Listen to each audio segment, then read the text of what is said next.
Welcome to another Monday here on City TV. The tracker is back on your screens and the conversation is bound to be exciting today. Benjamin Nketia here. I am talking football in the first part of the show, and then I have an exclusive interview with you. Denzel Mensah is in town and we'll be catching up with him on his entire basketball journey, right from AAU days to the college days to the pro days, and what his next move is. He's been in Ghana for a while now. He's been working out with some kids in Ghana. We'll be finding out exactly what he's been doing in town. But like I said, the first part, of course, will be dedicated to tracking our Ghanaian brothers across the globe. Thomas Partey is back in action. Andre Ayew made his debut for Al Sadd this weekend. So there's a lot to talk about and a lot to digest on the show. We'll take a quick break. The Black Stars obviously have been on the table and in everybody's mouths for the last 2 weeks or so, just because the World Cup qualifiers have begun. 2 games have been played and the results that were expected is not what we have as we speak. Now, obviously, Ghana played Ethiopia in Cape Coast. Ghana won that game by 1-0 and then went to South Africa and lost South Africa by 1-0 in Johannesburg. That was not a welcome result at all. There's been a lot of talk about the coach not selecting the right players. There's been talk about the coach not being tactically aware enough. Also, his man management skills have been called into question after he was seen on screen allegedly threatening one of his players to score, or else it would be his last time in the team. Well, guess what? One of Ghana's key cogs in the team, I would say the star player of the team, Thomas Partey, has been injured from the start of the season, but he made his debut for Arsenal this weekend when they took on Norwich City. And boy, were Arsenal struggling before Thomas Partey was thrown into the game. Now, he made his presence felt by being the main man to start the move that eventually culminated in the goal. So Thomas Partey, again, proving how important a piece he is to the Arsenal side. Now, my word for CK Akono, as far as Thomas Partey is concerned, is this. Look, we've been through a phase where we have a lot of quality players and managers simply do not put players in their preferred positions to get the best out of them. I know with what is happening with COVID and everything, now Thomas might be forced to miss some games because a few of the other teams in Ghana's groups have also been designated as red zone countries as far as COVID is concerned. But what I can tell CK Akono is, as far as your star player is concerned, the best thing that you can do is to put him in the best position to win. And that will be to play him in his favorite position. In Arsenal, he plays as a deep-lying box-to-box midfielder of some sort. Back in Atletico, sometimes he used to play as an attacking midfielder, sometimes as a deep-holding midfielder. But Partey has shown that he has an eye for goal. He has a thing for influencing play. And so I think that what CK Akono should be doing is playing Partey in a role that allows him to score goals, especially in the situation we find ourselves in as a national team. The national team have scored once in the last 4 matches and have played only 5 shots on target in that time span. Clearly not good enough. So CK Akono and the national team handlers, Thomas Partey is back in action. I'm sure that's great news, not just for Ghana, but for Arsenal as well. Now, remember that Arsenal were losing or had lost their first 3 games of the season before Partey came through and managed to help them to win their 4th game of the season. So we hope that Thomas Partey's return will mean big things for Arsenal and eventually big things for the Black Stars of Ghana. Let's still stay with the English Premier League. This time, let's move on to St. Mary's and Southampton. And that's where Mohamed Salisu plays his football. Mohamed Salisu is a youngster. He has been invited to the Black Stars already on a couple of occasions. The word is that he has told the national team handlers that he needs a lot more time to be able to consider playing for the national team of Ghana or not. Now, this goes 2 ways. Now, this is because if you listen to reports that are coming through, Salisu or the Spanish national team have expressed interest in probably naturalizing Salisu. So he could possibly play for the Spanish national team, and I'm sure he is mulling this particular decision a while to see which part makes sense. Now, you know why Salisu will probably be reluctant to play for Ghana. The reasons are many. First of all, like I said, the culture of the Black Stars has not been strong enough in recent times. When I talk about culture, it basically spells out what the team is about. Is a team a happy team? Is it a disciplined team? Is it a team that prides itself on winning? Is it a team that cannot be bothered about losing matches?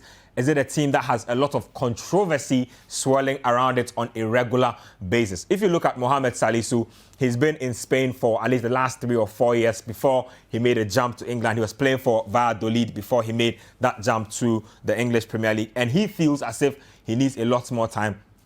Guess what? If he is not interested or convinced that this is the time to play for the national team, that is a big problem. Why? Because every player wants an opportunity to be able to play in the World Cup qualifiers, possibly play in the African Cup of Nations, because that's the biggest stage as far as Africa is concerned. So he played 90 minutes when Southampton drew goalless with West Ham United over the weekend. And he's been playing consistent minutes this season. Last season, he was just coming in. He was being slowly babysitted into the team. And so he wasn't getting a lot of playing time. I'm not sure if that's what influenced his decision to say that he needed more time to play for the Black Stars. But the truth is, if Ghana want to play or want Salisu to play, we need to show him the reason why he needs to come to the Black Stars, and not just because he was born in Ghana. He needs to know that this is a team that holds promise. This is a team that can actually help him to reach his aspirations and not rather become a stumbling block to his aspirations as a footballer. So I'm sure CK Akono definitely has his eyes on Mohamed Salisu. He will be an absolutely wonderful addition. He's 6'4" as a centre half, left-footed defender, can pass the ball, can tackle hard, can read the game well. So I'm hoping that Mohamed Salisu eventually dons the jersey of Ghana, because that would be great. I'm sure his parents will be happy to see that happen. Let's move now on to the French Ligue 1. The French Ligue 1 is where Alexander Djikou plays his football. Let's move on to the French Ligue 1. If we can have Alexander Djikou on your screens there. Now, he has been a mountain of a player ever since he took the decision to represent his motherland, Ghana. Now, Djikou obviously also was born in France, but he has decided to play for the country of his parents. And I'm sure that in that time span that he's suited up for Ghana, there isn't anybody who can say that this young man isn't good enough. And these days, he's also the captain of Strasbourg. So this weekend, he was wearing the captain's armband when they were playing against Olympique Lyonnais. They lost that game eventually, but he was obviously ever present for them.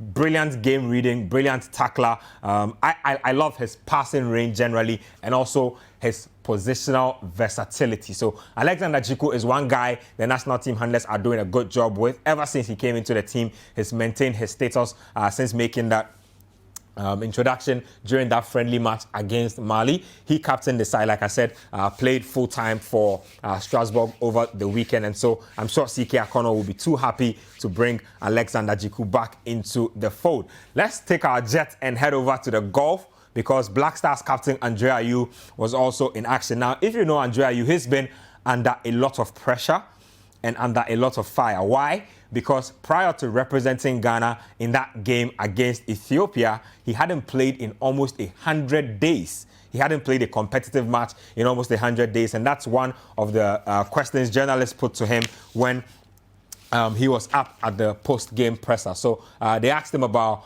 his level of fitness and how he can be able to steer Ghana when he's not playing. Well, the good news now is that he's finally made his debut. They won that particular game over the weekend. And so we are hoping that Black Stars captain Andre Ayew can rack up a lot more performances so it improves his fitness, because he really was not at his best in those 2 World Cup qualifiers that were played. But we also all know how important the leadership of Andre Ayew is to the Black Stars if we are to be successful. Somebody said something really funny that I caught over the weekend. They said that even Andre Ayew has stopped clapping now that Ghana is in crisis. I found that really funny. Andre Ayew always does this thing where he's clapping to whip up the morale of the rest of the Chargers whenever things are not going too well. The good news is that Ghana does have some space between now and the next friendly match, or the next World Cup qualifier, against Zimbabwe. And talking about Zimbabwe, the news flash is that Lugarosic Zdravko, who is head coach of Zimbabwe now,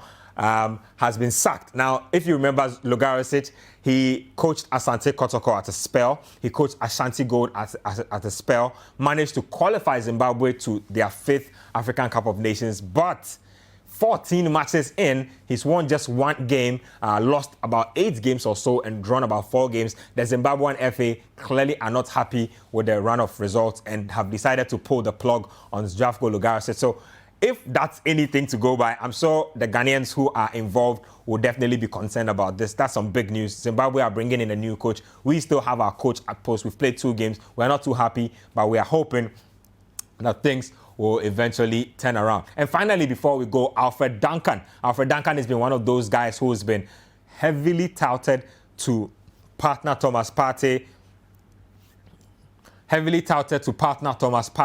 and Mohamed Kudus possibly in midfield. He played 75 minutes for Fiorentina this weekend. They won that game, I believe, by 2-1. And I mean, look, Alfred Duncan's qualities are not in question. Shooting range, tenacity, aggression, tackling, physicality, athleticism. He has it all as far as the modern-day midfielder is concerned. We would love to see Alfred Duncan in our national team because he ranks among the most consistent Ghanaian players in Europe. He plays week in, week out, and so we definitely want to see him.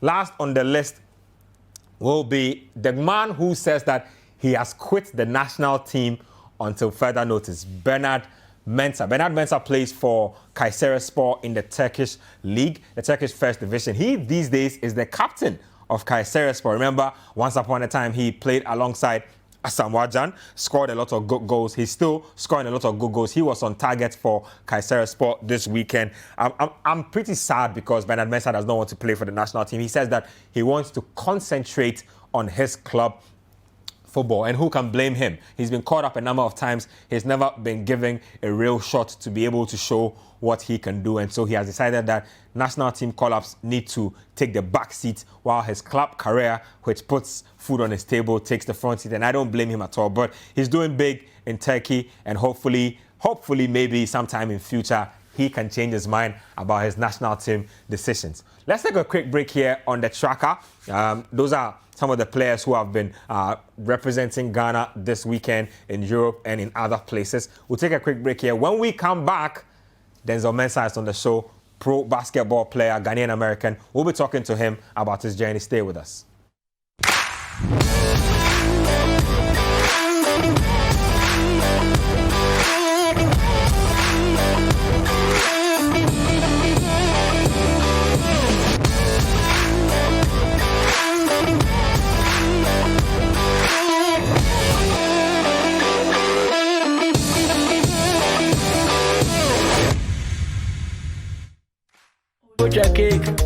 Good day energy drink. Excessive drinking can be detrimental to your health. Not recommended for persons under 18 years. City TV is live. On DSTV, go to channel 363. On GoTV, access City TV on channel 182. On a digital TV, please press the menu button on the remote control and run a new search on your TV. Take note that without an antenna, you cannot access City TV on your television. City TV can be accessed on a free-to-air digital box like the GoTV and StarTimes box. City TV, it's your world.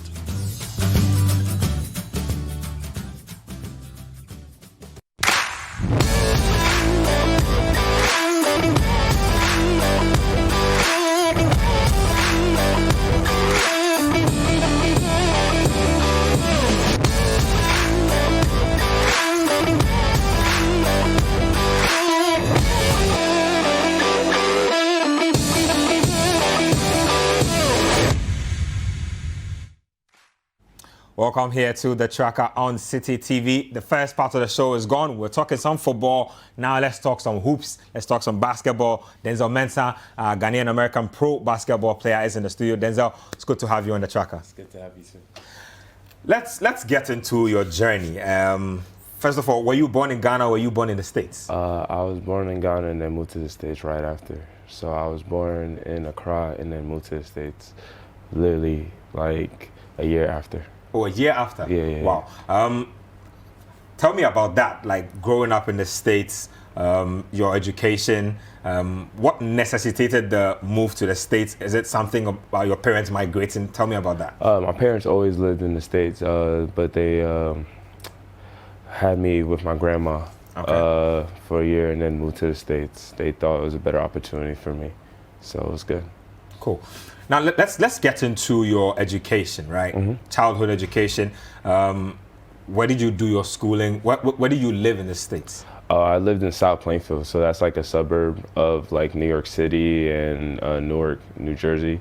I went to high school there, so that's where I did my schooling at. Now, talk to me a bit about that early process, right? Have you always been a basketball guy from the beginning, or is this something you picked up later on in your education? Okay, so of course, my dad was big into football, which is soccer in the States. Okay. I used to play that when I was younger, but I always was. How young was this?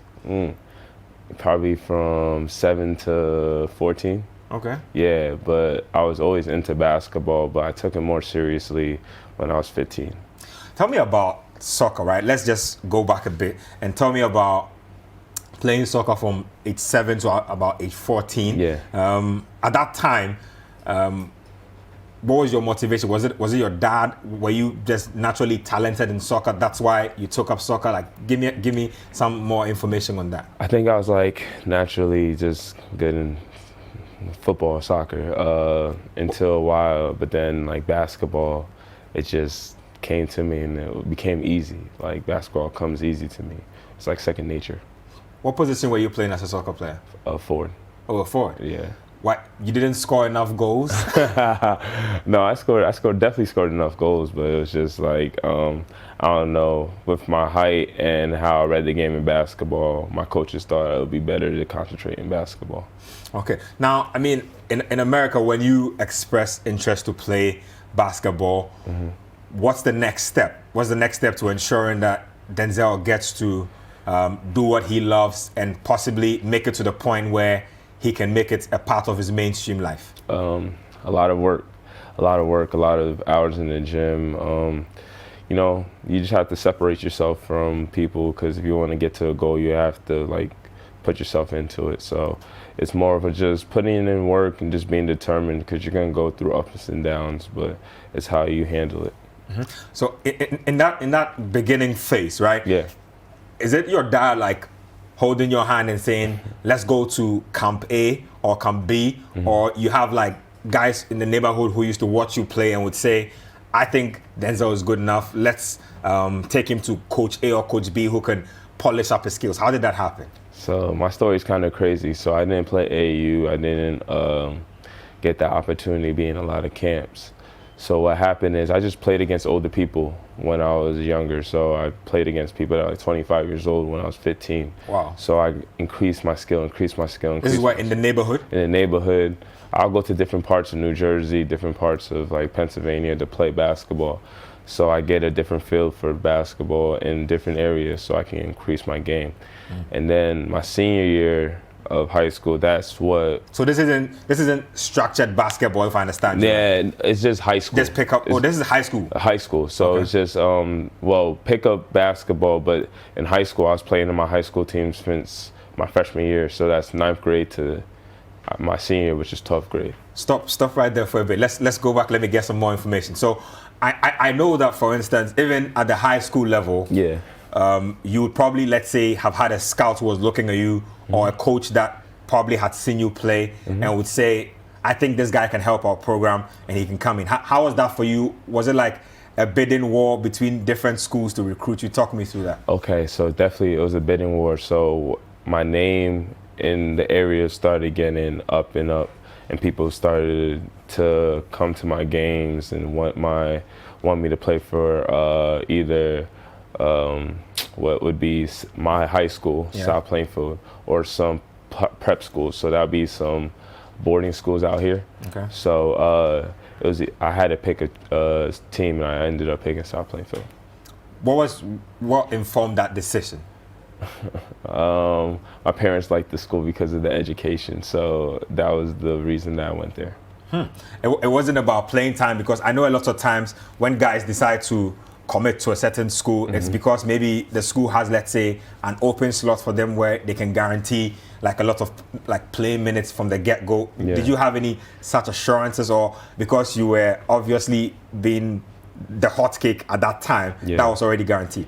No, it was literally, like I said, just education. I didn't think of me being where I'm at right now, so it was just playing basketball. Are you kidding me? I promise you. You're telling me that as of the time you were getting into high school, you had no plans of going pro? No plans. Not at all, yeah. Did your parents ever mention that to you?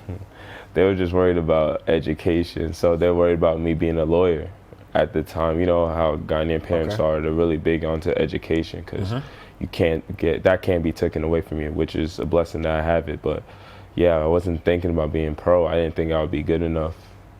Yeah. I mean, share some of your memories with us from your time in high school playing basketball. I mean, some of the coaches and some of the guys who helped you develop your game, if you can share some of that with us. Yeah, so definitely it was a lot of people in my neighborhood. So my neighborhood had about 3 players that either played Division I or could have played Division I. Okay. So it was just a lot of days of me getting beat up by them or making me look bad, and just in developing my game, figuring out what I did well. Yeah, so then after, I just kept growing and growing and growing, and then got more publicity until my senior year, when I blossomed to being one of the best players in my state. Ooh.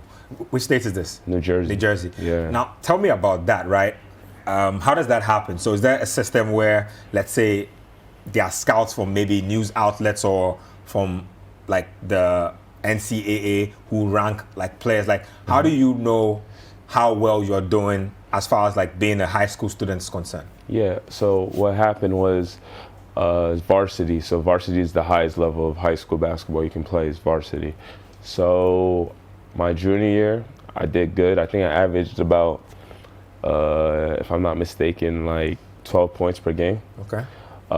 Which was pretty good because it was my first year in that high level. And then I started getting letters in the mail to go to camps and stuff like that, and getting a lot of interest.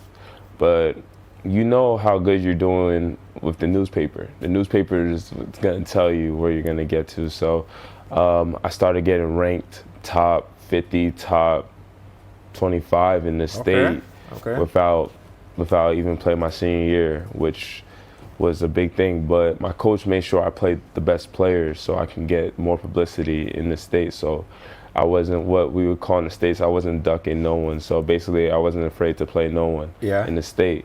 And that helped me increase my level of basketball, and also more eyes got on me, because if I'm playing the #1 player in the state, everybody's going to be watching the #1 player, but then asking who I am because I played well. Now, I see that your physique is definitely built for your position. Yeah. I mean, when do you gain the consciousness or even the instruction from your superiors on where you have to work on your body, what path you need to take in terms of stuff like that? Just talk me through that stuff. Yeah, so my game is predicated on getting to the basket. So with that, you have to be strong. You have to, your physique has to help your game. So if you're a lean person, you're probably more quicker. But if I can bang with a big man when he's jumping up and I can lean into him and lay it up, it'll help me out. So it's just building my shoulders, my core, and my legs. That's the most important thing of my game. So I had strength and conditioning coaches. This was high school? High school, yeah. Ooh. I had strength and conditioning coaches that would work on me with like just regular calisthenics, so like planks, leg lifts, just to build my body so I can take contact. I was a great rebounder in high school, and my height rebounding better than big men that are 7 foot. Yeah. So it's like, yeah, just the trainers helped me out with that. Now, obviously, like you're telling me, from junior year to your final year in high school, your stock has clearly risen. Yes. You are like notable in the state of New Jersey. Tell me about the next step, because I know that again, when you make it to that point, there's a lot of recruitment frenzy. Yeah. Teams are sending you scholarships. Talk to me about that. Which were the schools that were recruiting you? And I had a lot of schools recruiting me. I mean, I had a good choice of schools. I think for me, the most important thing was where was I needed and wanted. So I wanted to go to a school that wanted me, like you asked me about high school. That was more of my college decision. Who's gonna give me the right minutes? Who's gonna let me play how I wanna play? Yeah. But also develop my game where I could be, now I'm looking, I can be a pro. Yeah. So I'm just trying to learn the system, learn how to play the right way, and I wanna be challenged. So that was the major key factors of me going to the school I went to. Now, I need to backtrack a little. Again, I'm picking up on the little things you're saying. Yeah. You're saying that after high school, is that when you realize that, okay, I think I'm good enough? Because I'm seeing my name in the papers now. I'm seeing my name in the rankings now. I think I'm good enough. I mean, just walk me through that point where, or when you came to that realization that, oh, I can really do this. I think, yeah, it was definitely in high school because that was the first time of me carrying a team and making sure that, well, all the spotlight was on me. So if you're going to This was when your third year? Third, fourth, my fourth year, definitely. Fourth year where if you stop Denzel, your team is going to win. So I had to find ways to score and to help my team be good. So basically, at that time, I was like, I'm playing people that are projected to be professional players. So when I noticed that, I was like, yeah, I can definitely be pro. And now you finally decided to pick Penn State. Like you mentioned, this was a team that you felt would suit your style and would help you blossom. Talk to me about arriving there and what that was like. It was a great thing. I mean, Penn State is different than New Jersey. It's very cold and slow in pace, but I got a lot of love. Penn State is in Philly, right? If I'm no, it's in State College, so it's like in the middle of Pennsylvania. Okay. But like I said, I got embraced with a lot of love from the people from State College, and they made sure that I knew that they appreciated me being there. So it was a blessing. Now, I mean, you obviously, did you go right into the team or the first team? Yes. So you were like in the starting unit right from the get-go? Oh, no. My coach brought me up slow, so he had me on the bench for half of the season. Okay. And then he'll start me a little bit in certain games to get me comfortable and get me used to the speed. Because I think in his head, my sophomore year was going to be my breakout year. Now, talk to me about the one and done rule, because you see a lot of guys who come into the college system, they play 1 year, they feel they're good enough, they declare for the draft or they go professional. Yeah. What do you think about that? Do you think it's great, or do you think that guys should sometimes prioritize probably doing all 4 years in college? I would say, if you can get the money, get the money. I'm not, because it's a chance of a lifetime. You can change generations. It's definitely a gamble though, but life is a gamble. So I have friends that went one and done. I had friends that stayed all 4 years. I mean, it's whatever your journey causes you to do. I know some people that want to go out of high school, so it's just whatever you feel is comfortable for you. Now, talk to me about your time in Penn State. How would you rate your time playing in Penn State, and what were some of your fondest memories of your time in college? Penn State was cool. I mean, well, you went all 4 years. I went all 4 years. Okay. Yeah. Penn State was cool. I enjoyed it, learned a lot, met a lot of good people, and I'm in the record book, so it's a blessing for that too. Tell me about those records. So I'm the all-time leading scorer in the school. Oh. Yeah. Okay. The first to get 1,000 points, 500 rebounds, and 250 assists. As a point guard? As a point guard. That's crazy. Yeah, so it's a lot of blessings. And I didn't play to get those accomplishments. I only played 25 minutes, so that's kind of unheard of. So it's a blessing, you know. So I just thank God for putting me in that position to be able to beat those records. I'm going to talk about transitioning to the pro swing a bit, but just tell me about the education side of it. How did you manage to juggle that? What were your courses that you were studying, and how did that go, trying to match that with basketball and stay focused on that? Yeah, so my parents don't play with education, so I couldn't take a bad course. So I took business management and minor in marketing, Okay. Graduated with a 3.75, so that's like really high, really high when it comes to... Are you sure you were playing basketball? I was sure I was playing basketball. Still found time for the books. Yeah, still made sure I found time for the books because at the end of the day, I can use that as leverage now. Okay. But the juggling basketball and school was not easy, but I mean, it's something that you had to do. It's just time management. So you have to slot the time that you can read books, and then sometimes you have to be in the gym too, so you have to figure it out. Interesting. I'm sure you don't regret it. I'm sure you loved your 4 years. Yeah, I love it. I loved it. I appreciate it all the time. It grew me as a man, and I think I needed it to be a good pro. Now, you are obviously about to complete college. Tell me about how that process is like, getting into contact with teams and like guys who are like looking at you. And why did you declare for the draft? Okay, so for me, it was different. So my senior year, I started getting letters from agents that wanted to represent me. Okay.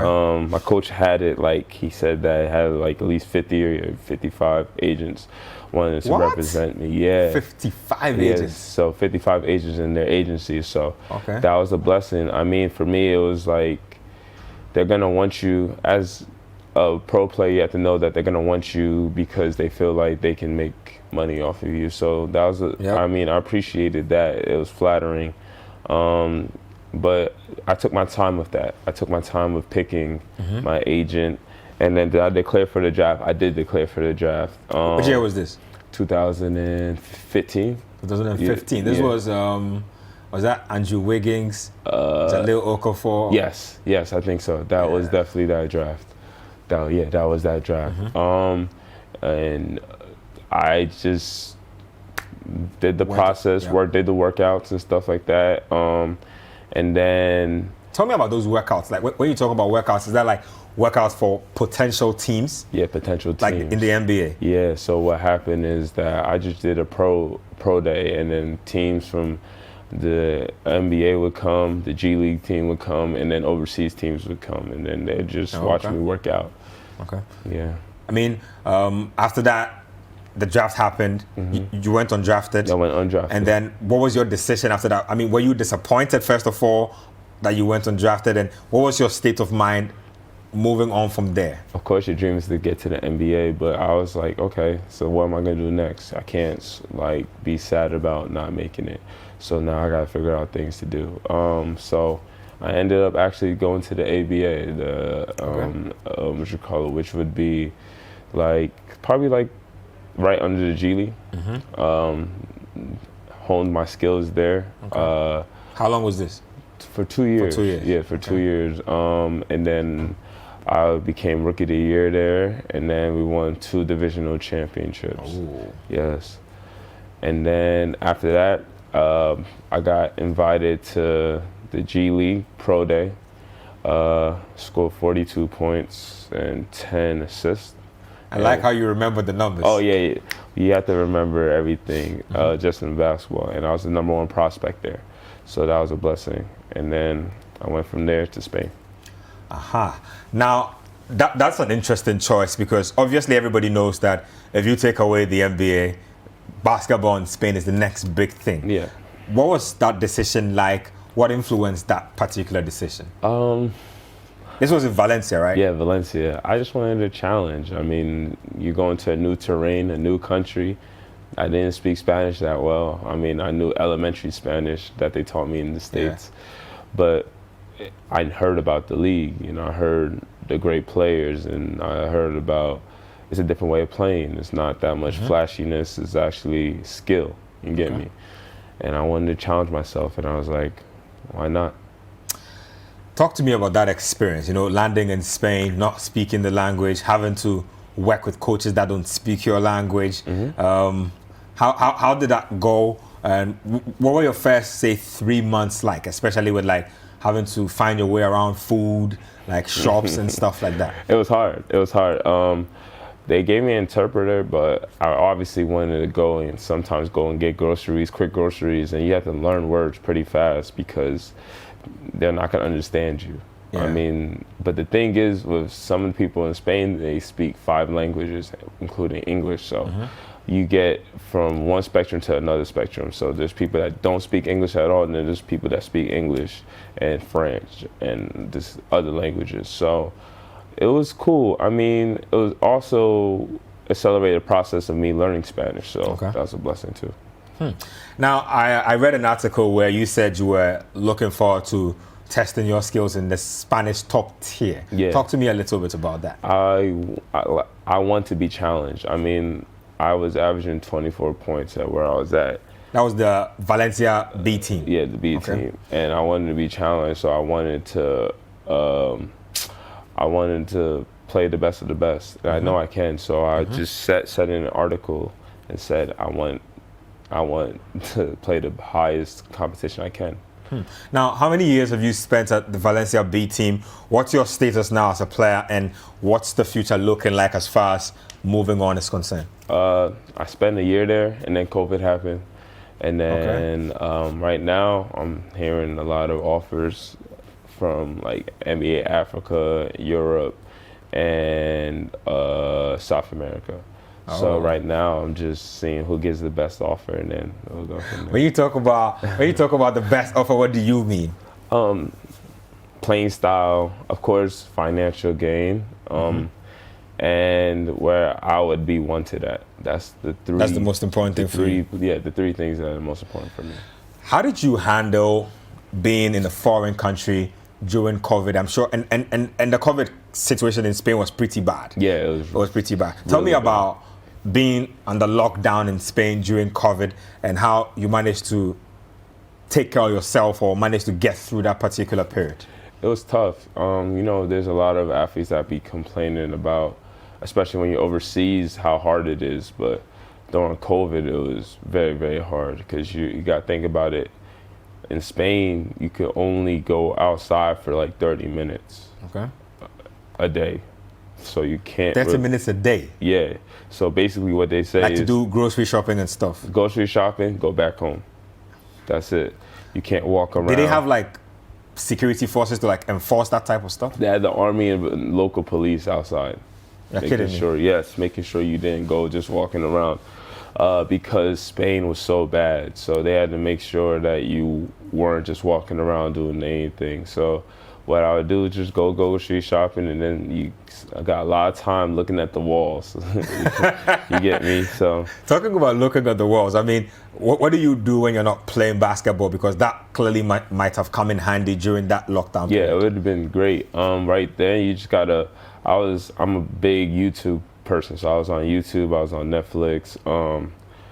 I was just working out in the house. Big on game? Not really. I could play FIFA. FIFA was cool, but besides that, I didn't really play a lot of games. But you couldn't leave your house, so what I would do is just work out, just work out, and just try to stay in shape. So let's say the season did start, because we didn't know the season was going to start back up again. I'll be ready. Wait, so all this time you were on your own, no family, nothing? No family, nothing. No family, nothing. Wow. During that time, my grandma passed, and you couldn't leave. It was rough. But I made it through it, so it was all right. That's interesting. Yeah. Sounds like a very, very tough learning process. But, I mean, did that mess with your mental health a little? I mean, having to be inside, losing your grandma because, like, you came up with her. It's like she took care of you. Like, how was that like? It was rough. It was rough. I mean, I couldn't complain, though, because, I mean, that's what I picked. So it was rough. Of course, the mental health, some days you'd be like, sheesh. But, I mean, I made it through it, and I'm good now, so I can't even think. Great. Now, I mean, after you left Ghana at age 1, how many times have you been back down aside now? 4 or 5 times now. Oh, that's great. Yeah. That's great. So you clearly know your way around here. Yeah, definitely. Talk to me about wanting to calm down, especially this particular window, because you've been here for a while now. Yeah. What motivated you to calm down this particular spell? Tell me a little bit about that. For me, it's to help out the kids. So I have a platform where a lot of Ghanaian kids look up to me, and I try to come back and help them out. So I'm running my annual camp. It's called the Village Invitational. Okay. This is the first year of it. as you see. Michael Blackston was there. Yep. Who's a comedian. Talking about Michael Blackston, just hold on a second. That's him on our screens there. Yeah. I hope we could hear what he was saying, but I think clearly. Like 13 years old. Who's 13? I was 13, like your age, when I went to America. Kids made fun of me every day. They clown me because of the way I look, the way I talk, the way I dress. And now those same kids are like admiring me, want an autograph, want a picture. You know, they want to borrow money. Right? So you come from nothing and become something. Just put your mind to it. You know, and it doesn't matter what you do in life. You can be successful in anything you do. If you cut grass, you can still be successful. You learn how to own your own grass company. Anything you do, you can be successful in. So don't take nothing for granted. You know, it's not all about being an athlete or being an entertainer. You can be great in everything. If you do hair, you can be the best hair braid on earth and hire a bunch of other women to do hair. So you heard Michael Blackston there, Ghanaian American comedian, in the mix there. Where was this? This was in Zongo Sports Complex in Medina. Medina. Okay, so I mean, why Medina? Why do you pick Medina? So my. Is that where you live? Oh, that's not where I live. I live in. And that's a picture of you with the chief of Medina. Yeah, that's a picture of me with the chief of Medina. That's where my uncle is around. So my uncle set up, because I was in the States training, getting ready for my season. So he set it up for me, and then the chief of Medina gave it an okay, and we're blessed to have 2 weeks of camp there. Okay. I mean, what's been the most special bit about working with these kids that you work with out here? Because I see that you clearly enjoy. I mean, for you to call it an annual thing means that probably next year, the year after next, the year after that, you probably come down. What's the motivation and what gives you the most joy about working with these kids? They inspire me.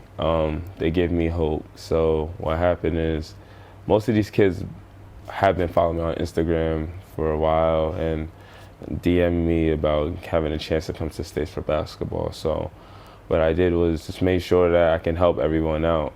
So I came out here.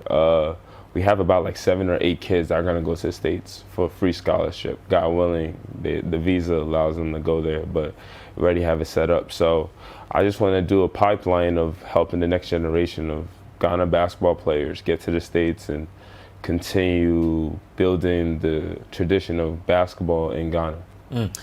Talking about helping Ghana basketball, how do you feel about not seeing Ghana on the big stage? Because we've seen Nigeria being coached by Mike Brown. We've seen all the big NBA players that they have in their mix. We've seen the Afro basket recently. How do you feel about not seeing Ghana on that level? It hurts me a lot because I want to play. I know most of the players, so I want to play, and it's why I don't have Ghana to have a national team, and it hurts a little bit, but God willing, we can come together and then definitely play in it, because I think Ghana got a lot of good pros that we can definitely contest.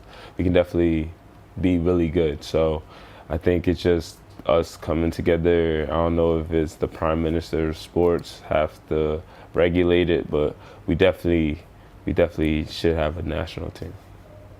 Tell me about what you think we can do in the short term to make basketball better, because I'm sure you've been here, you've seen the kind of infrastructure we have here. Yeah. Like, what's that one thing we could do to help us on our way to making sure that we can put out more talent? I think for us, it's like, I think it's threefold. So the first thing, coaching. Coaching is very important. If you don't have a good coach, you're not gonna make good players. They're just gonna learn bad habits.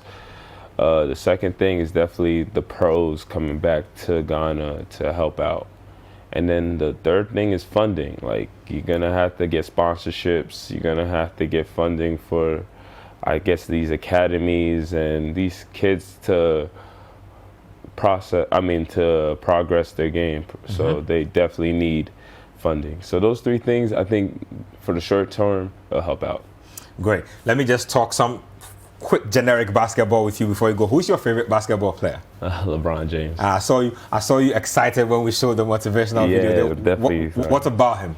It's just the way he sees the game.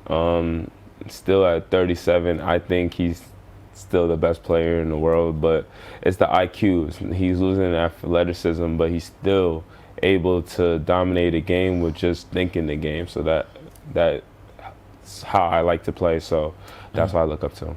I mean, take your biases away, right? There are a couple of super teams in the NBA now in the upcoming season. Who are you tipping for the next NBA championship? It matters how. So the East, I think, is clearly the Nets. If the Nets hadn't got injured, they would have probably won the whole thing. And then the West, I'm picking the Lakers. But it matters how good Russell Westbrook and LeBron mesh, because Russell Westbrook is very ball dominant and LeBron is very ball dominant. So we got to figure that out. But besides that, I think Lakers and Nets is a good finals, and I think I'll pick LeBron, but it can go both ways. Just a quick one on one of the debates that have been raging on about European basketball having better fundamentals. You mentioned it yourself about it not being too flashy and it being about knowing your game and skill. Yeah. I mean, how does that compare with basketball in America generally, having played in Europe yourself? How do you compare both? Less dribbles, a lot of less dribbles. They just know how to play the game, so it taught me a lot. So just seeing the game in a different way.